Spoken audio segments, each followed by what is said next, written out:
Kia ora everyone. Welcome back. We've had a break, and I know many of you have been working on your first assignment, but also hopefully you've been keeping yourself safe and well, that your bubbles have been really productive bubbles, that your kind of mental and psychological health is in a good place, and you've had the opportunity to kind of refocus and think about things maybe in different ways.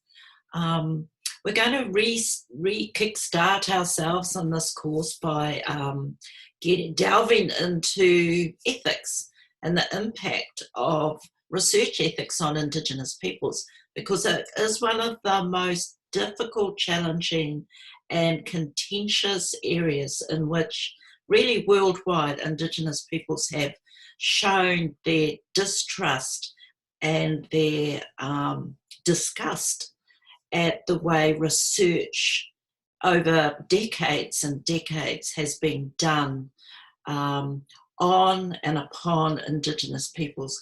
Excruciatingly unethical and inhumane and cruel research.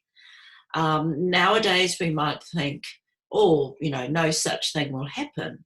But actually, right in the middle of this pandemic, you have doctors in France and in the US saying that maybe the first place they can trial new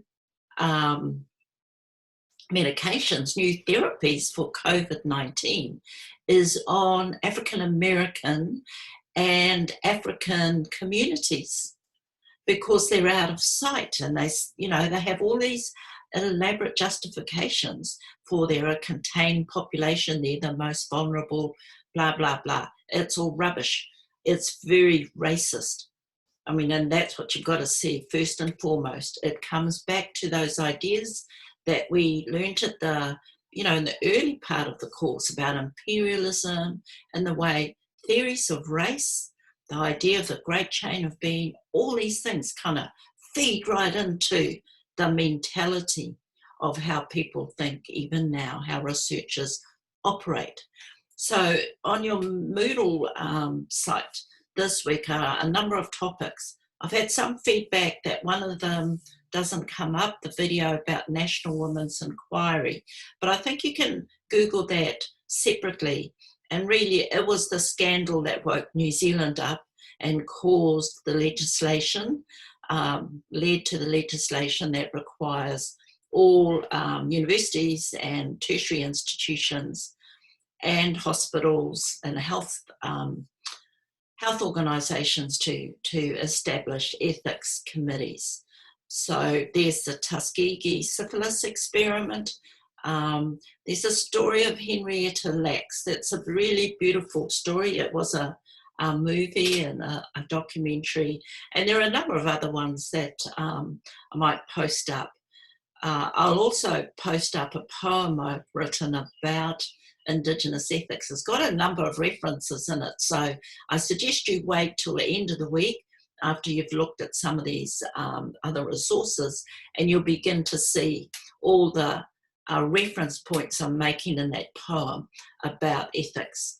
So, if I go back historically, a lot of early scientists thought it was perfectly okay to measure our skulls to determine whether we had small brains. So where did they find our skulls, do you think?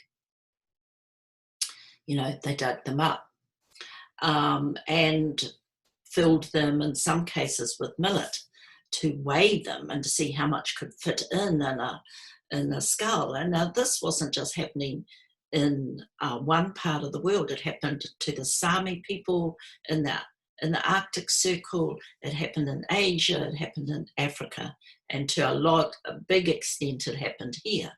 There was a whole science based on, how the structure of our brains, how big our brains were, whether they were the size, whether we could be, as intelligent as Anglo-Saxons, Americans and Europeans. So very much founded in scientific imperialism, in the science which emerged out of this, which is called eugenics, which is extremely racist.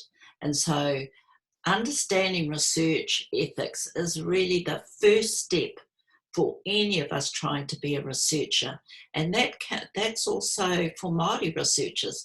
We can't just assume, oh, we're Māori, we know best, we don't need to have thought about ethics when working with our communities, because we already know and we've got these great values. No, research ethics is a much more formal process that requires us to think deeply about what it means to be a researcher and to operate ethically, to understand the rights of individuals, but more than that, in a cultural sense, to understand our responsibilities and to understand the long-term consequences of getting these things wrong. And so that's really the kaupapa for this week. I wish you luck, well, not really luck, work your way through it. I want to post up a few new things that have come to hand. And I think the second assignment is focused on some good scenarios that are kind of practical and very real. They're ones that are actually based on real life, and I think you'll quite enjoy those. So have a good week, take care of yourselves, and don't all rush out to takeaway foods. Keep yourselves healthy. Okay, ka kite.